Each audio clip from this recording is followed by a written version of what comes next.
Nisha Hatala dikira model padahal profesi sebenarnya adalah seorang cleaning service. Tiap kerja naik angkot, gayanya jauh berbeda saat bersih-bersih dengan pose di TikTok. Warganet sempat tak percaya hingga akhirnya gadis cantik ini menunjukkan videonya. Seperti apa kisah lengkapnya? Sosok gadis bernama Nisha Hatala mendadak viral di media sosial. Banyak yang mengira ia seorang artis atau model karena paras cantiknya. Nisha Hatala viral setelah konten-konten yang ia buat di akun TikTok bernama @nisha_sp banyak ditonton orang. Akun milik Nisha Hatala ini memang lumayan populer. Hingga artikel ini dibuat, akunnya telah diikuti hingga 595.000 followers. Lantas siapa Nisha Hatala sebenarnya? Karena memiliki wajah dan penampilan yang menarik, banyak yang mengira bahwa Nisha bekerja di dunia modeling. Namun, hal itu dibantah Nisha melalui sebuah video yang ia unggah pada 20 Juli 2022. Awalnya, Nisha menunjukkan potret dirinya mengenakan baju serba putih. Penampilan Nisha dalam foto itu memang tak kalah dari seorang model. Namun di foto selanjutnya, Nisha mengungkapkan apa profesinya yang sebenarnya. Nisha ternyata bekerja sebagai seorang cleaning service. Ia menunjukkan potret ketika tengah bertugas memakai seragam warna biru.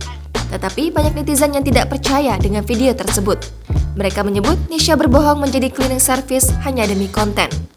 Menanggapi hal itu, Nisha memberikan bukti bahwa ia memang benar bekerja sebagai cleaning service. Nisha lantas menunjukkan videonya ketika sedang bertugas membersihkan kamar mandi. Dalam video itu, Nisha tampak tak sungkan menyikat bersih kloset di kamar mandi.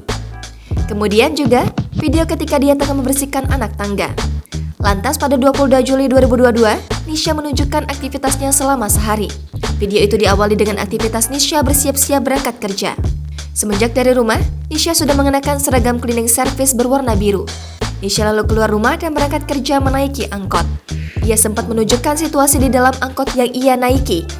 Sesampainya di tempat kerja, Nisha memulai aktivitasnya dengan menyalakan semua lampu. Agar lebih nyaman bergerak, Nisha lantas mengikat rambutnya dan mulai bekerja membersihkan area tugasnya. Sepulang kerja, ia memilih menaiki kereta. Nisha menyebut meski bekerja sebagai cleaning service, ia bersyukur lantaran pekerjaan itu adalah pekerjaan yang halal. Menurutnya, ia lebih beruntung daripada orang lain yang pengangguran dan masih mencari pekerjaan. Kini, Nisha pun mendapat banyak dukungan dan pujian dari netizen. Jangan lupa subscribe, share, komen, dan like ya!